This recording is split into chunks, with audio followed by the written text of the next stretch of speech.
Welcome to the inner world of filmmaking. I'm your host, Tammy McGarrow. I'm a writer, director, editor, and a podcast producer. In this show, I will interview filmmakers in all facets of production and distribution. My guest is an award-winning filmmaker, Marc Hutchins, who has produced 5 independent feature films and co-wrote and directed 2 of them, Crossing Streets and Nearly Married, which are both in distribution. Welcome, Marc. So happy to have you on the show. Glad to be here. So I met you on the set of Wedding Screeners, where you produced and were the first AD on set. And I just got to say that your booming voice and your command of the set, I was like, oh, that's what a first AD is supposed to look like. So it was such a pleasure to see that. And also you produced it as well and wrote it, co-wrote it. Is that right? That's correct. That's correct. So why don't you just tell us a little about yourself and how you got into filmmaking and creating your own production company, Alexander Films? Well, that's a long story. I'm going to have to really saw down pretty quickly. I've wanted to do film and directing, acting, which I'm no good at, and a lot of other stuff since I was a kid, before I even knew what the different roles were or before I knew what the responsibilities were. It really wasn't until my late 20s that I started kind of dabbling with things, and really early 30s before I started writing. Screenwriting is an easy way to get into production because it doesn't really cost you anything. There's plenty of, even at that time, free software out there for someone to write a script, and a lot of good material learning how to, books on, formatting, et cetera, storytelling. About 2003, I went ahead and decided I was going to go from screenwriting to jump into production by learning to shoot and to edit and to light. Those are just, basic things, as well as, run location sound. So I started dabbling in those things with some, just pretty inexpensive equipment until I got comfortable buying some prosumer cameras. Back then they were all shooting 60i, nothing was shooting 24p. And I started doing some weddings commercials, things like that. And my lighting was, Home Depot shop lighting. My boom pole was some type of PVC pipe with a mic that hung off the end. I just had to make it work with what I had. I realized really quickly that there's a big difference between video production. This is back in the early 2000s, video production and the film look. And I realized the film look was all about the way you lit it, depth of field, and frame rate. Well, frame rate I couldn't do anything about, but I was able to get into. For those who remember the depth of field adapters way back in the day, to slap on the front of my prosumer camera, which gave me prime lens choices that kind of helped me with the depth of field. And then I started spending more money on lighting to really kind of shape my images or characters to get more of a filmatic look, even before I was shooting 24p. Then got into 24p. Once I kind of hit that mark, then all I ever cared about was film.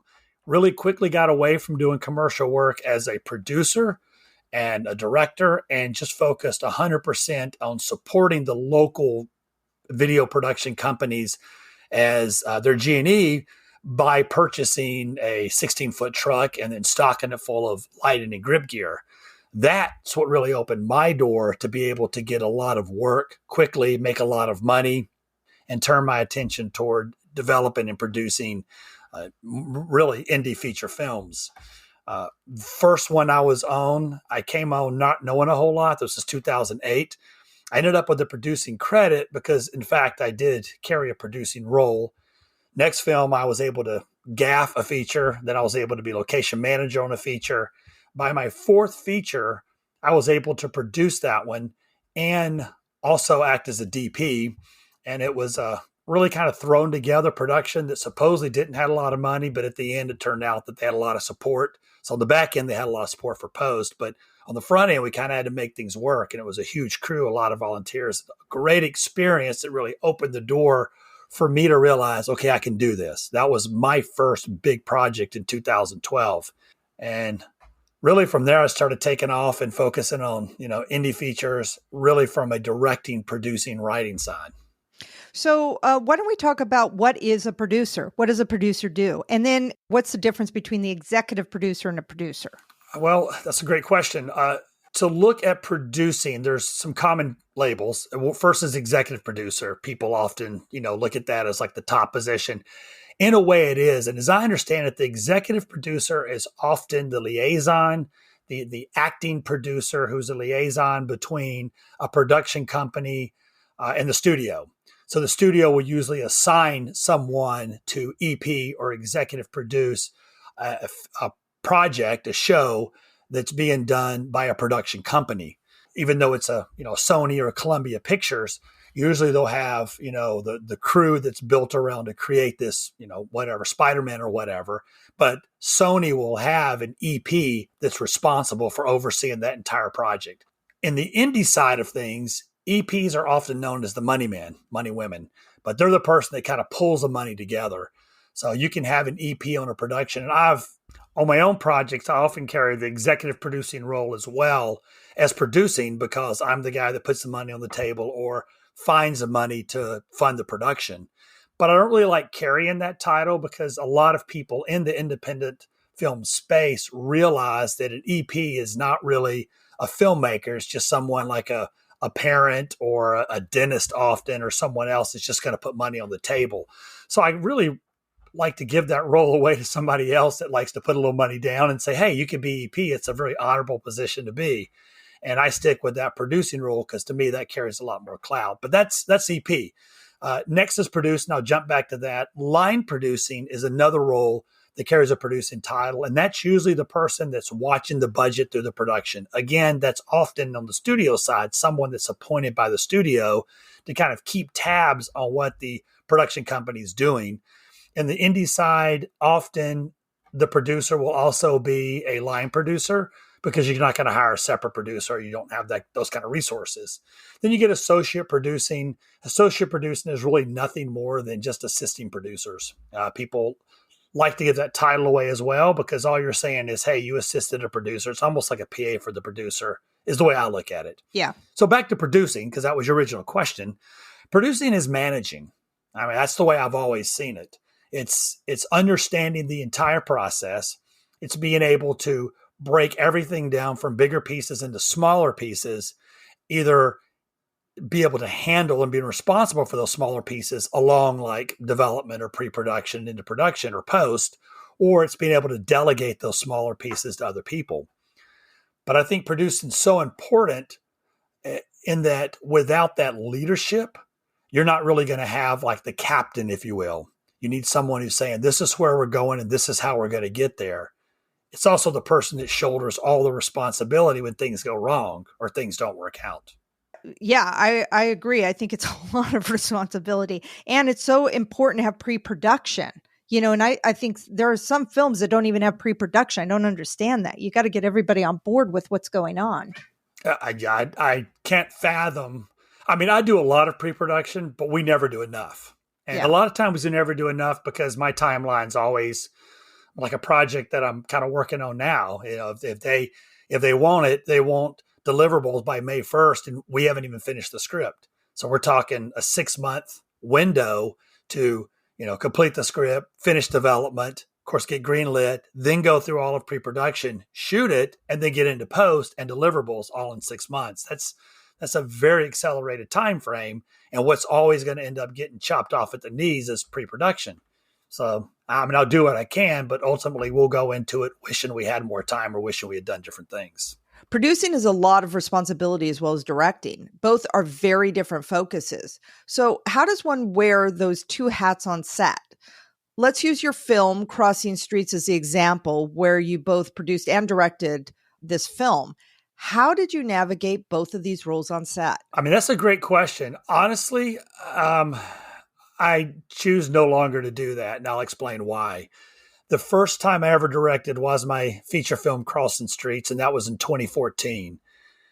Just as a follow-up, I was very aggressive shooting one feature, so I shot another one 6 months later, and that was Nearly Married at the end of 2014. I directed both of those. I learned through that experience that as good as I think I am as a filmmaker and a producer, on set, staying active, getting things done, I personally had a very hard time switching hats between the logistics and the creative. And what ultimately suffered was the creative. I'm not going to say my films were poorly directed, but they were poorly directed by my standard. The first film was a lot better. Crossing Streets, I felt better about. I was more enthusiastic. I felt like I had a stronger producing team working with me, although I didn't really have any true producers, not any educated producers. I had people that were willing, able, and very active to help me get things done, freeing me to be able to focus on the creative aspects. We just had a lot more synergy there. So I felt like I could carry the same thing over 6 months later and shoot, a second feature. And this time it was a rom-com versus a cop drama. So the rom-com, I went in with the same team, same attitude, but something about the synergy, it just wasn't there. Like everything sort of fell apart. When things on the producing side, my AD started kind of failing me. My DP started failing me. My location started failing me.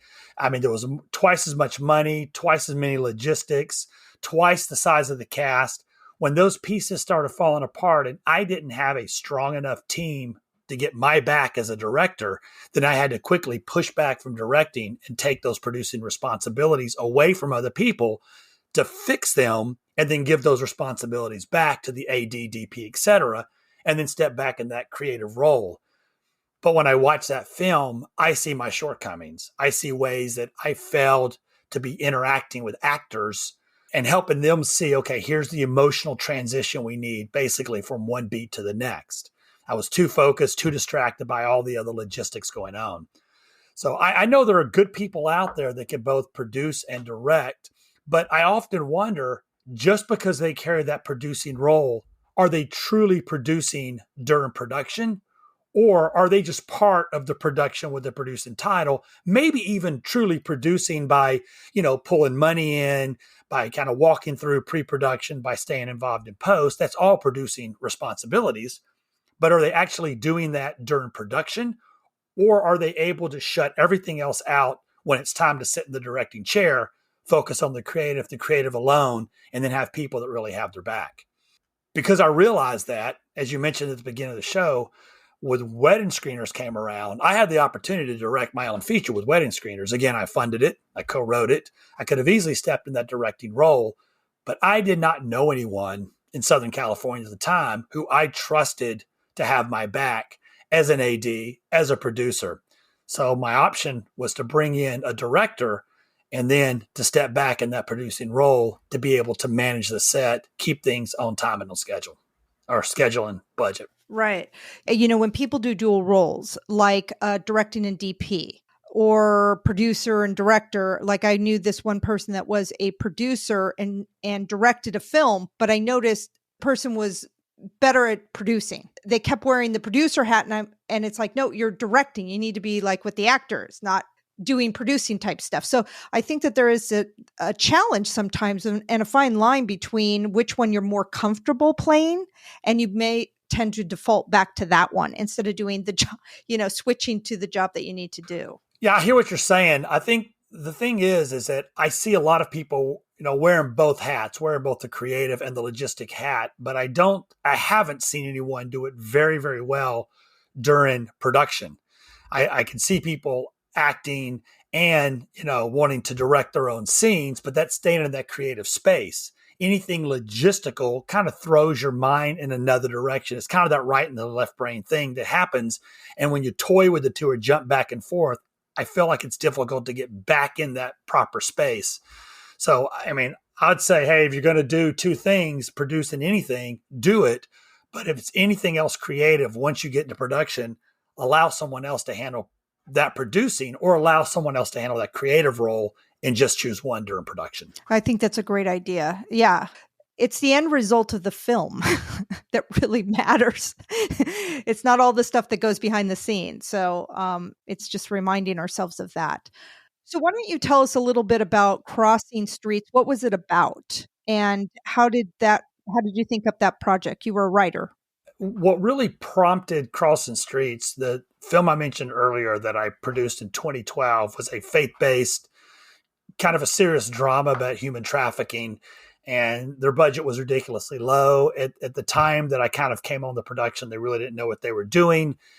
And so I had a chance to kind of take the helm and learn as I was also teaching them. It was a great experience. And I consider that to be a very successful production. We shot over 29 days, huge volunteer crew, a lot of volunteer cast. I mean, it's got that cheesy faith-based element, I won't lie, but on the production side, we pulled it off and we pulled it off well. The one thing I took away from that was that film was meant to support a nonprofit. Again, the back end, I don't know how things really worked out.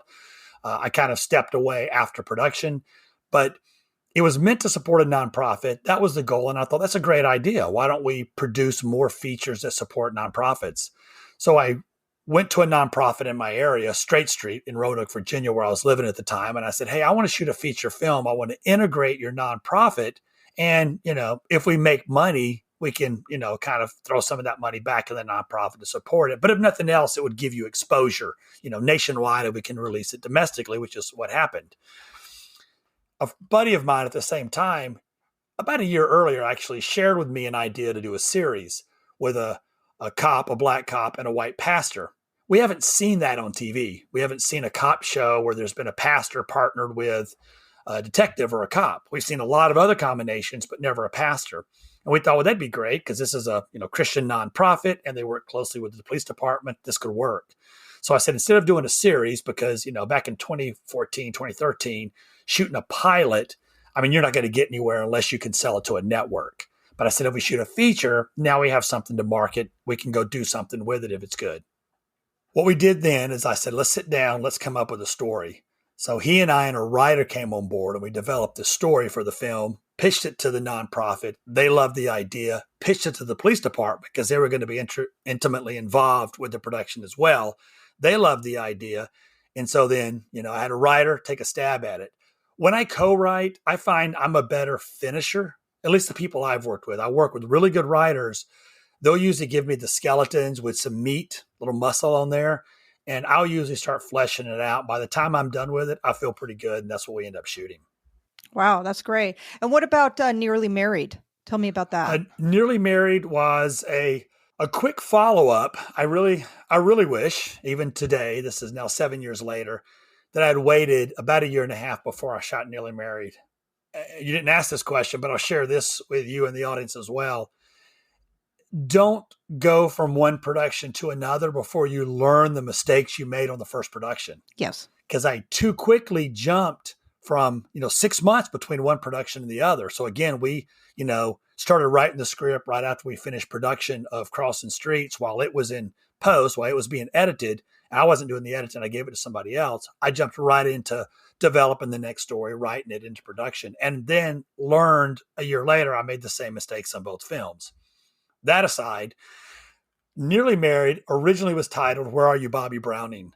And that idea I came up with maybe about 7 or 8 years before we shot it, when my wife was telling me a funny story about some guy she was in love with in first grade. And his name, she thought, was Bobby Browning. Turns out it wasn't Bobby Browning, but she remembered it as Bobby Browning at the time. And she was kind of going on and on about this guy. And then I think I started kind of just picking on her, just, tickling her or just messing with her or something. And so she just cried out, like she said, "Oh, where are you, Bobby Browning?" as if to go back to her first love. And then as soon as she said that, like this whole idea just blew up in my head. Like I know exactly the story I want to tell. And that's really how it came about. Now I gave it to a writer, different writer this time, a female this time. I thought she would have a better hand. She did a great job. She introduced a lot of more quirky elements that I wasn't initially excited about, then got excited about. So we went with that more quirky story, but that ended up biting us in the butt because Hallmark, who loved the actors, loved the story, and basically held on to the film to say, hey, we want to review this thoroughly to make sure, to make a decision of whether or not we want to license it. They ended up coming back and they said, it's just too quirky. And honestly, if they had picked it up, that would have been the licensing fee or payment would have been about 3 times what we spent on the production. So that would have been a win-win for everyone involved. So I learned again, just know your audience before you turn around and write something to produce it. And you were saying that you learned a lot and kind of made the same mistake in Crossing Streets and Nearly Married. Can you tell us a little bit about what did you learn of the mistakes you made in both?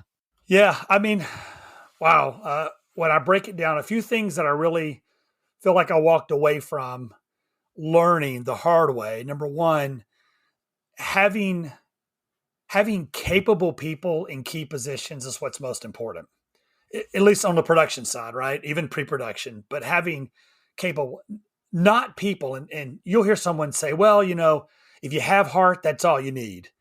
It's really not. I mean, you can have tons of heart, tons of enthusiasm. If you don't really know how to perform the task, then you're going to be dropping the ball and you're going to be failing the production because, a production's a puzzle. You got one piece missing or one piece that's jacked up or tucked under the sofa, then you're not going to finish strong. You can't say it's complete, it's done. Everyone kind of needs to know their role and be able to step in there and perform the role. So I had some people that were weak on Crossing Streets, and I said, well, they did all right, but I really didn't see some of the ways they failed me until we got into post-production. And I was like, and my sound guy is fantastic, by the way, but just for example, if the boom operator was not properly holding the boom and you lost sound and had to do a lot of ADR, that's an expensive mistake. Again, no problem with sound, but that would be an example. So bringing some of the same people back that weren't capable was one of the things I learned pretty quickly. Another thing, start small. Don't be aggressive. Crossing Streets was a grand total of $160,000. And so I said, well, that was successful. This will do well. Now let me do a $300,000 production. So I just jumped in with almost double the budget and produced what I consider an inferior product. On top of that, casting. I thought it was all about SAG. It's all about the names. It's all about recognition. It's true when you have a name that's big and popular and like hitting it hard, or if you get like Jennifer Lawrence before Jennifer Lawrence does Hunger Games, you'll do real well because once she does Hunger Games, people are going to go back and pick up anything she does. I kind of hope that still with some of the actors I had in either one of my films, but I was paying out a lot of money to have these Hollywood SAG actors fly over from the West Coast to the East Coast, which again cost me money to fly on first class or, business or whatever, put them in a nice place, make sure they have transportation. And once I got through post-production into marketing, all the distributors are telling me, who? Like, they don't know these names. And I'm like, no, but the casting director said, again, I learned casting directors. I used two different casting directors and both of them failed me on both my films. I think they both lied to me. That's my opinion, but they both were selling me a bill of goods, but they weren't concerned about me who was paying them. They were more concerned about their actors. And that's a pretty harsh thing to say, but that's what I learned after the fact on both films, like by giving casting control over to someone. And not that cast directors are bad people, but you got to be careful as a very low budget, very tight budget independent filmmaker. Sometimes casting directors aren't as concerned about you, who they're going to work with one time, as they are about their actors, who they're going to continue to cast role after role. I think you make some really good points there with crew and also learning lessons and stuff. And SAG doesn't always mean great acting either. Right. Absolutely. Well, for wedding screeners, you were there. Yeah. I really think we had a fantastic, especially some of our supporting roles. I think our principals were very good, but some of our supporting roles on wedding screeners, they just pop. They're so good. They're so natural. And I would love to be able to continue working with some of those actors, and they're not SAG, but they do an amazing job. Yes. Well, and now that we're talking about that and money, as a producer, a lot of times it's like you have to find the money. Do you have any suggestions for people that are getting into producing and finding money? How do you do it? It's funny. I was just at one of these festival conferences. Well, it was back in the summer. So about 4 or 5 months ago, they had one of those locally here. And there was probably 600 people in attendance, maybe closer to about 800. And every little breakout session, if you've ever been to like a conference or a film festival, they have breakout sessions. Every breakout session I went to, it didn't matter if it was acting or producing or, documentary versus narrative film work. Someone in the audience would always ask, hey, how do you get money? And it's such a common question. People always ask me, well, you did a $300,000 film. Well, how'd you get the money? The truth is I paid for quite a chunk of that. About 60% of it came out of my pocket. For Crossing Streets, 100,000 out of 160 came out of my pocket. That was money basically that was savings I ended up, putting not a second mortgage in, but remortgaging the home to, pull some cash out and stuff. Things that I would never recommend. I floated some of the production on the credit card, which I was able to pay off without interest. It was a year thing, but again, never would recommend that. But that's a great question because at least in my mind, I was always thinking, hey, if I spend more money, I could do something bigger and better and more awesome. And it's taken me, I'm in my 50s, right? And I don't want to say I'm dumb. I have an MFA. I've taught film in college, but I guess I'm kind of slow teaching myself that it's not about spending a lot of money. It's about how do you use the resources you have, and more importantly, what is the story you're trying to tell, and can you tell it on a budget? If you can't, maybe you need to reconsider the story you want to tell. Don't try to do that sci-fi or that Western when you live in New York City. Right. Come up with something far more creative or interesting or very indie that you can afford to do with the resources you have, rather than saying, hey, I'm going to go out and raise $150,000 to do a film that, hey, it's going to go so big, it's going to win an Oscar, I'm going to make so much money. The truth is the exact opposite often happens. Yeah, it's tough. I think it's tough because most productions, and I've heard this before, is it comes out of pocket. So we as writers and directors have to bankroll the film if we want it made. It's really hard, I think, and especially if you're kind of a nobody in the beginning, nobody's going to give you money like that, like $100,000. Yeah, for Crossing Streets, the other 60 came from a nonprofit. The guy that ran the nonprofit was a good friend of the guy that ran the nonprofit we were shooting for. So it was two nonprofits. Mm-hmm. And, the guy that came in as the executive producer on Crossing Streets said, hey, I've got some money. Let me help you out. It was good. For the Where Are You, Bobby Brown, or Nearly Married, I ended up going out and soliciting funding. We didn't do the typical film funding route. You got to be really careful with the way you solicit funds for films because you can end up in jail. So we did something a little different, but still built it around an LLC, but just gave our investors, ownership, member ownership. And that's what we did differently. But they brought in, I want to say, about 135, 140 out of the total 300,000. The bad thing, I want to say bad thing, because to me, I take my word and my responsibility when I take somebody else's money. I take it almost personally. Like, I can't stand the idea that I've borrowed someone's money or invested someone's money into my project that is unsuccessful, because I say, well, now they've lost that. And everyone understands film is high risk, and they understand going into it. We make no bones about it. We make no promises. We hope to do this, but no one knows. I'm thinking about all these films that were, going to be produced right around the time the pandemic hit, and all the productions that were destroyed and all the people that lost money because, things couldn't be finished or things were shut down for so long that, it took more money to start it up and they didn't have the resources. So the whole project just, basically withered, which I know a couple that happened like that. So for me, I try to be careful moving forward, not to go to somebody and say, hey, give me money. I'm going to go make money with your money, because now that I've been through it with several films, I know the reality is it's far harder to make money when you spend a lot of money. It's really hard to get that money back, much less make a profit. Well, did you get any money back or make a profit on those two films that you did, The Crossing Streets and Nearly Married? And what did you do? How did you get them into distribution? Is that where you get the money back?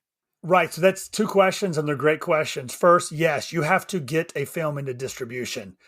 It is harder and easier today than it used to be. And I'll try to explain this really simply. There is no shortage of fly-by-the-night distributors out there. People will take your film and make you promises right and left.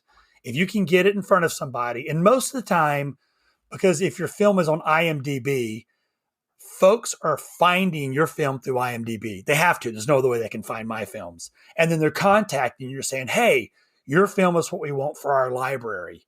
We want to look at your film. You send your film over, send them a screener. They take a look at it. They're probably going to come back and say, hey, we want this film.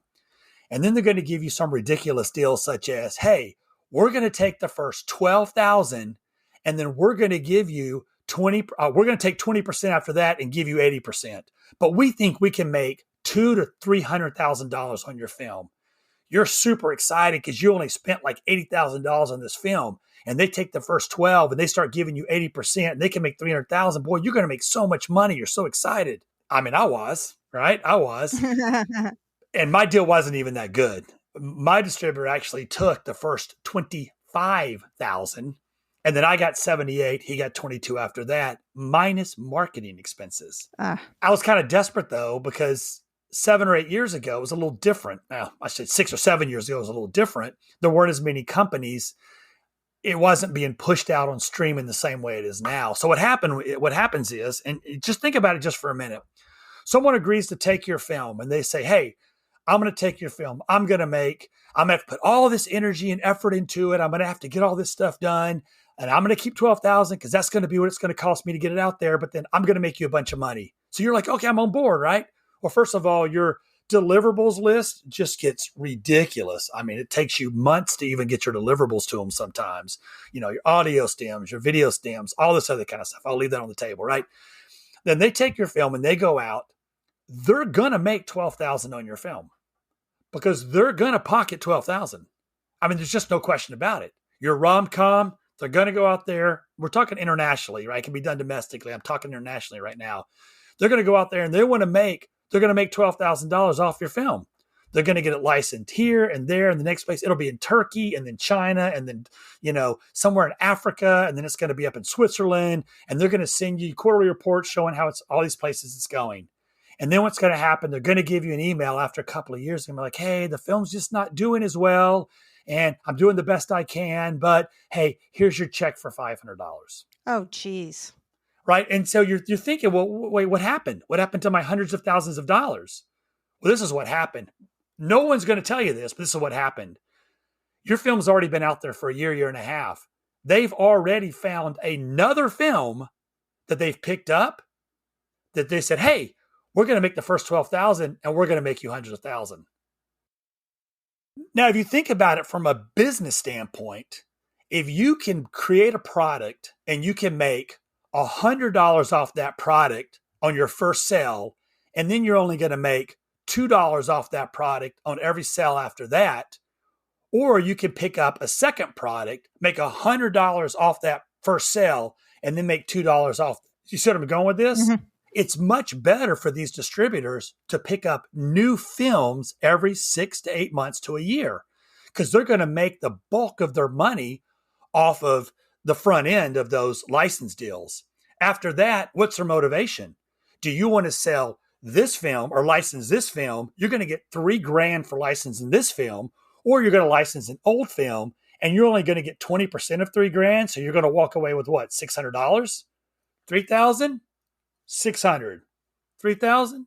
Suddenly it's like, do the math. I'm not suggesting that all distributors are shady.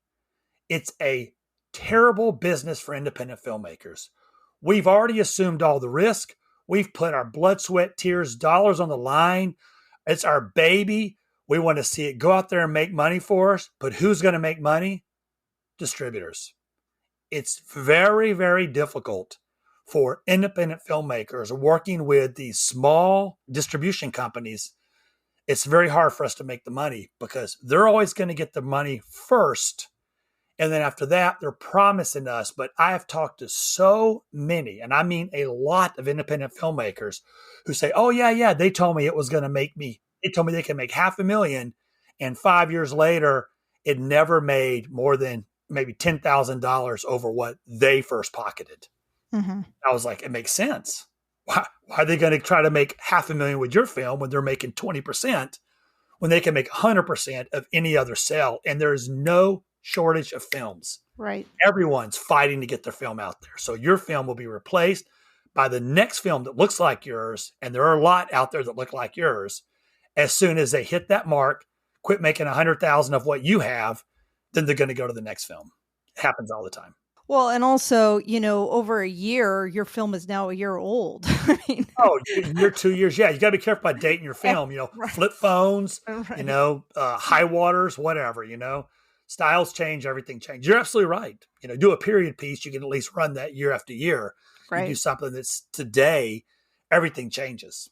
Right. So you're right. It is. And they'll tell you, the distributors will tell you that, well, your film's kind of dated. It's, 3 years old. And, our buyers are looking for newer films, and they're not wrong. Yeah. But it goes back to, what's the incentive to put your film out there when it's 3 years old, when they can put a brand new film out there and get a better deal? Now, the distribution companies, do you find them at the film festivals? Where do you go to find these places? Yeah, no, that's a big misnomer, maybe, I guess is the word. You don't find film distributors at film festivals. You get festivals that say, oh, we're going to have a panel of people here. Sometimes film distributors, like somewhat reputable ones, Lakeshore, Mar Vista, companies like that, sometimes they'll get paid, or if it's really convenient because the festival's in LA, they'll show up, kind of look for a gem. But most festivals, I would say, I would venture to say 99% of the festivals you would go to, there's not going to be a distributor there. And if there is one there for like a breakout session, everyone is flocking to that distributor, and they've already turned everything off in their head, and they're going to smile, listen to everything you have to say. They'll hand out cards. That's the end of the relationship right there. I know that by experience. Mm-hmm. The way you're going to find them is you're basically going to just going to type in, film distributor, and you're going to get just a Google list of people, and you can go into their websites, see their catalog of films, see if, well, do they represent, are they holding a lot of, horror? Are they mostly focused on horror? Are they mostly focused on family? Are they mostly focused on rom-com, whatever, right? And you're going to find out, does your film fit well with them, or are they looking to move in a direction that they're currently not going with their catalog? And then after you do that, really, it's just a lot of cold calling. I mean, that's essentially when I offloaded, if you will, licensed both my films internationally. At first, I had talked to a guy, actually multiple production distribution companies. Some had passed, some just, weren't taking any new films, and they didn't need another rom-com. They didn't need a cop drama. Some of them don't. Both of mine are, one's considered faith-friendly, the other one's family-friendly. So none of them are faith-based, but, you have a pastor in a film that doesn't have a bunch of nudity and language is considered faith-friendly. And, it just didn't fit their catalog. And so I understood, kind of kept moving through. Finally talked to this one guy, good guy, and he's a nice guy, just not making me money, right? But he's a nice guy. He said, hey, I'm willing to look at your stuff. He looked at it and he was like, well, just don't need that at this time. And that was the end of 2015. A year later, I ended up going out to American Film Market. Now, if you ever go to the American Film Market, just FYI, don't ever go with a script and an idea looking for money. Don't ever go with a film that's not finished looking for finishing funds. No one wants to talk to you. If you go with a finished product, you have a chance of talking to someone. And so I went in with 2 finished films. So every time I went to the door, I'd set up some meetings, but mostly I just go to the door at the American Film Market and I'd say, hey, I've got films for distribution. And they'd always screen me. Well, are they finished? Do you need money? Are they just scripts? I checked off all those boxes and I usually got in. Well, one guy I got into, he was like, wait a minute, didn't we talk a year ago? And I'm like, oh, yeah, you're the guy. Yeah. He goes, hey, I've been thinking about your film, this one film lately. I think I have a place for it in my catalog. And I was like, great, right? So he took it, and he didn't think, he took, well, Where Are You, Bobby Brown? And he renamed Nearly Married. And he said, okay, I've got a place for this. I don't think I can do much with Crossing Streets, but I'll take it anyway, and we'll see what we can do with it. Well, I really think Crossing Streets has overperformed my rom-com, and they renamed Crossing Streets Truth and Justice, but I think it's out licensed my rom-com because people just love that, cop drama dynamic. And when you're talking about television deals overseas, they have much more pure standards, if you will. Here in the States, man, all kind of crap is on TV. But, over in Turkey, they don't want to hear all the language and see all that skin. So to find a rom-com or a cop drama that's clean has been a little more challenging. So I think they're eating up my products, but still, that's not turned into dollars. But that's how I met my guy. And I decided not to go with him for wedding screeners because I knew I wasn't going to get any money back. Now, wedding screeners, I only spent $37,000 on. And I was able to go to PureFlix, who ended up picking up Crossing Streets before it was released internationally. and Pureflix gave me a pretty good deal on wedding screeners. That was worth it. And now I'm prepping to send that overseas. And I knew how to talk to a distributor this time. So I found a distributor that I really talked down on the front end money to like $4,000. He's going to get his first $4,000, but then after that, everything's half and half. And I chose that because there's a lot more motivation. He's like, well, I'll make 7 and then you'll keep 80 and I'll keep 20. And I was like, nah, so I said, how about 4 and then 50-50? He's like, okay, I can do that. Well, first of all, he's going to make, 10 to 12 based on the numbers I got on Nearly Married. And so I know there's a chance of me making some more real money on the back end internationally with that film. Yeah. And I wanted to talk about, can you pick more than one distribution company, or once you make one deal, it's exclusive? Well, I guess there's 2 ways to answer that. First, when you're talking about one film, there's 2 forms of distribution. There's international distribution and there's domestic distribution. Domestic usually is all of North and South America. I'm sorry. Usually North America, domestic is North America and Canada rather.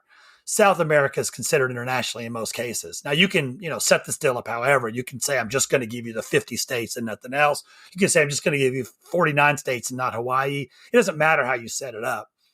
Even within that parameter there, let's say it's domestic, you can give them just streaming rights. You can give them just TVOD and AVOD streaming rights and nothing else. And then you can reserve, SVOD and maybe TV or broadcast your own rights for yourself or another distribution company. However, it has to make sense to the distribution company. So if you're telling a distribution company, I'm going to give you 12 months worth of rights to just TVOD, it's not worth it for them. They're going to say no. They're going to want all the rights they can get in as large a territory as they can get for as long as they can get. So that's what they're all looking for. But I have one company that's working internationally with 2 of my films, and I did not have to put my same film with the same person. It just kind of worked out that way. Then this guy that owns the international company started a different company for domestic distribution. And then I chose just to go through him for domestic release as well for both of those 2 films I shot in 2014. Both deals are not in my favor. Both deals are not working out in my favor. I get a check. I'm excited. Oh, look, it's a $1,300 check on a $160,000 film. I'm never going to get my money back. That's just a cold, hard fact. With wedding screeners, because I just went straight to a platform, a streaming platform, I said, hey, here's what I'm willing to give you. They say, this is what we want. These are the rights we want. This is the length of the contract we want. Here's what we're going to give you. I said, okay, I love that. Let's do it. Now I still have domestically DVD, broadcast, other rights I can do with it's never going to go that direction. DVD is pretty much dead, but I could do other things with it. And then instead of going back to my distributor that I work with for the other 2 films internationally, I started getting a bunch of emails in from all these other companies, started having these phone calls and saying, what's your deal? What's your deal? What's your deal? And they, oh, we'll take the first 20,000. I was like, thank you, click. Next one, oh, we'll take the first 12, click. Until I got the guy that I was, okay, so you've done stuff. I looked at his catalog. Okay, I think you can make some money for me. Here's how I want to structure it. Let's both make money. I want to incentivize you to go out. And I told him, I said, point blank, if you make $7,000 on my film, I'm probably not going to see much more after that. He's like, oh, no, I really care about your film. Yeah, sure you do. Sure you do. I mean, the guy's not a bad guy. He's a businessman. We're all business people at the end of the day. So I said, I want to motivate you to keep pushing my film out there. So getting 50% of my film is going to motivate you far more than getting 20% of my film. And he's like, well, that's true. So I mean, he was honest. So yeah. Yeah, it kind of makes it sound like distribution kind of sucks. I mean, Tammy, it does. But it does get your film out there. So I guess, right. Apples and oranges. Yeah, I mean, that's going back to what I said. Don't spend a lot of money. If you spend less money, you've got a lot less money to lose. Right. You spend $300,000, you are gambling big, and you may end up pulling in. Well, I'll give you a quick example, right? Buddy of mine, good friend of mine, spent $600,000 on his faith-based production. And then they went with this big distributor. We're going to make millions of dollars, but we need $300,000 in marketing money. So he said, okay, so he scroungs together another 300 for a total of 900,000. The film's been on the market for 5 years, and he's just made $300,000 in that film. 300,000 is a good chunk of change. I wouldn't mind getting that back for a film. So let's go back to different avenues of funding your film. There's GoFundMe, maybe grants, but I know that's a lot of work to get a grant. Then there's asking family and friends. There's also product placement. Is that something to consider when making a film, to go after local businesses for money? Okay, so, I mean, you've touched on all the things that people try to do. I mean, the first thing we do is figure out how much money do we have and what can we afford. Mm-hmm. Second thing we do is we look around to family and friends and say, hey, who's got money? Does my uncle have money? Does my, father have money? Does someone have a retirement account I want to, risk it all for, whatever. And tie that into the GoFundMe or the, Indiegogo or whatever else you have. Often the people that are supporting you there are family and friends, that you just give them a platform to, support you rather than just asking them for cold hard cash. You're saying, hey, support me through this platform. And they can come on and say, hey, I'll give you $5. $5 is better than nothing, but it's a little easier to ask for money that way. Right. I've tried that once for $100,000, kind of a family kid drama. I think we got $1,500. I was like, screw this, I'm done with it. Plus, there's all that. If you really understand those platforms, you owe people something on the end, which to me, I've heard from other people that have been successful, it's just a nightmare. And from people who put money on the table, never get those gifts as they're promised. So that's kind of tricky and a lot of work, a lot more work than I want to do. Then you can go more traditional routes. And as I mentioned before, when you create an LLC and you go through there's these securities. Honestly, I don't understand it, but I've heard stories of people who have solicited their film in the wrong way, got slapped with $1,000 fines and some people have even ended up in jail. I mean, there was supposedly it's hearsay, right? But a faith-based film where a pastor was promoting it ended up doing 2 years in prison because there's some security law that he broke. They take that whole finance security thing really seriously because the way that people typically properly, raise money for films, it's kind of like toying with the stock exchange. And so if you don't reveal certain things in a certain way or you solicit things when you're not supposed to, they're federal crimes. I mean, they're felonies. So it's some real serious business. I didn't want to get into that. So I said, well, I'm going to create an LLC, make all of my investors managing members, and I'm going to be the one person that oversees it, but everyone's a managing member, which means they all have a say on the pool of money that's there. But they also understood that I'm the filmmaker, they're not. And if they start trying to make decisions, they're screwing everybody else. Everybody kind of stayed quiet on it. But it is kind of risky. If you make them a managing member, they can vote you out, and there you go. Your funds are gone. Maybe not your film, but your LLC and funds have been taken over by somebody else. Those are some more traditional ways. Like I said, don't mortgage your house. Don't run up a credit card.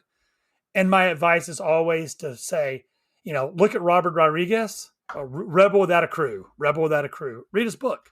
It's an incredible journey. And even I think Robert Rodriguez has just recreated that. I don't know if you've heard of that. Mm-mm. He just put something else on Apple TV and other things, but he just recreated that $7,000 production model, if you will, working with his son. And he even does a behind the scenes thing talking about how he does it, kind of an educational piece. But if you have Apple TV and I think Tubi or something else, I think it's free to watch. But I would recommend going that route. Try to spend less money and don't try to raise a lot of money. Yeah, and I agree. And if you have local communities of filmmakers and they're your friends, you do their films, they do yours, and you don't have to pay. But you have good quality people that you trust. Scratch my back, I scratch yours. Teamwork makes the dream work 100%. You did mention product placement. It's very, very, very hard for guys like us, indie filmmakers, to get that kind of product placement unless you have a big star and they know it's going to be seen by millions of people. Anything else you want to tell our filmmakers out there who are wanting to shoot their film and probably are going to have to produce it as well?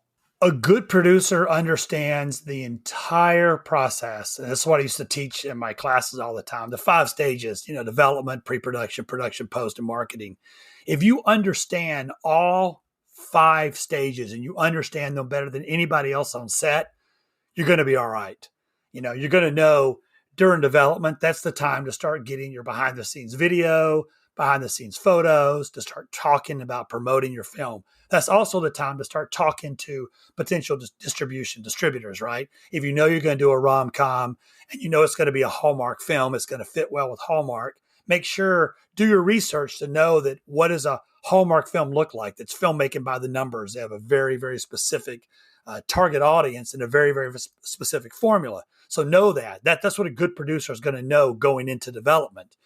When you get into pre-production, you got to know when's it right to cast. Do you budget or do you schedule first? You got to know the order of things. You got to know how to schedule. You got to know how to, look for things that other people are going to miss. We call them contingencies, right? But hey, what's this backup location? Who's my backup DP? Especially when you're not spending a lot of money, you don't have a lot of options. You want to make sure you have contingencies upon contingencies. That's what a good producer does. When you get into production, keep your cool. Be kind and keep your cool. Nobody wants you yelling at them. Nobody wants you berating them because things aren't working out. You're like, this is my money on the line. Things are sinking. You guys all suck. Nobody wants to hear that. They want to hear you encourage them, even when like everything else is crashing around. You as a producer have to be the most calm, level-headed person, willing to say, you know what? We can do this. We can do this. Bring the morale up. When you get into post, have good people working. If you want to edit, but make sure you're the best editor for the project. Don't skimp on post sound. I'm taking that from experience. Don't skimp on post sound. Post sound's very important. The better production sound you get, the easier it's going to be for post sound. But either way, don't skimp on post sound. Think about things like your music. Allow all this to be, part of the process to make the best product you can. You can only do what you can do with the resources you have, but I've seen people do incredible work with very, very little resources because they have the right attitude and they stay motivated and they're just freaking talented. I don't know what to say. And then when you get into distribution, again, if you understand what deliverables look like when you have to deliver your film to a distributor, you're already preparing from day one, pre-production, making sure you have all your contracts in order. During post, making sure you have your proper stems already, burned and ready to go, and making sure you have behind the scene photos, any BTS, you've already got all that cut together for a nice little video because they're going to ask for all that. Make sure you have your poster. Make sure you have other artwork. You need to have all this stuff, both landscape and, portrait. They want all kind of stuff, all kind of ways. If you know that, then you're prepared at the beginning and you're not getting to the end like I do and go, oh crap, I got to spend 6 weeks getting stuff together that I could have done, a year ago. Yeah, I think a lot of filmmakers don't think about that when they're making their film. All they're thinking about is making the film. They're not thinking about where is it going to go? What do I want to do after that? Like you said, the behind the scenes, the photos, the videos, it's all those things to think about because those are marketing pieces. Those are social media pieces that you can do snippets and get the excitement and the enthusiasm of your film as it's being, thought about and then shot. I think people sometimes don't think about that. They don't think about the end result. Think about the buzz behind the next Spider-Man coming out. They released a teaser so long ago, and they've released different cuts. This is trailer 1, trailer 2, trailer 3. It's like all these different trailers are out there. Plus, all the international trailers are kind of seeping into the market, right? There's so much hype around it. They have so many different posters out there, and sometimes you can't even tell, is this fan artwork or is this actually Sony artwork? You don't even know half the time, but there's so much buzz created behind it because they can put stuff out there because they have stuff ready to go. So to build off what you said, yeah, you got to think about, that trailer is one of the first things you want to cut. You want to get that trailer cut, within a couple of weeks of, the martini shot. Even before your pickup shots, you want to have that trailer cut so you can begin to send it out to distributors and say, hey, take a look.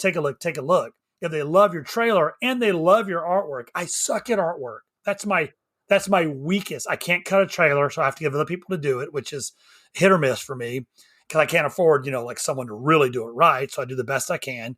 And I'm terrible at artwork. I'm terrible at posters. My posters look horrendous.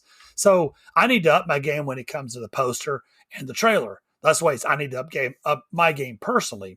But the more you have to get people excited, the more buzz you can create behind it, even in your own little tiny social circle. Maybe it's not going to blow up, but at least you're gaining interest. People are talking about it, and that's what you want.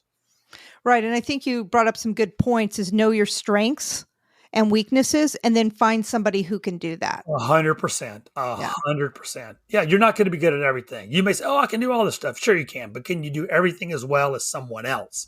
Right. Find the thing you do. And you mentioned at the beginning of the show, like me as an AD, I kind of knew it was in me because I have 8 kids. I'm an empty nester now, but having 8 kids, plus I was in the Marine Corps, I do have kind of a deep voice. I tend to be loud. My wife's always like, why are you yelling at me? And I'm like, oh, I didn't realize I was yelling.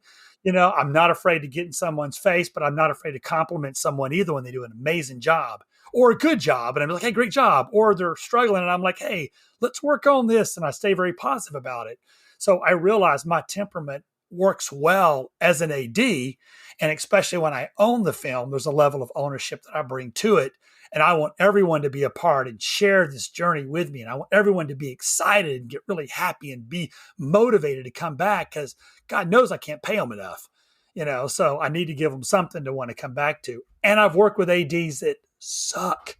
They're Right. exactly the opposite as me. They're angry. They're yelling. I've been an extra, a background extra on a big Hollywood show where they fired the AD because, it was all around the set, because he was horrible to background extras, just cussing them out and berating them.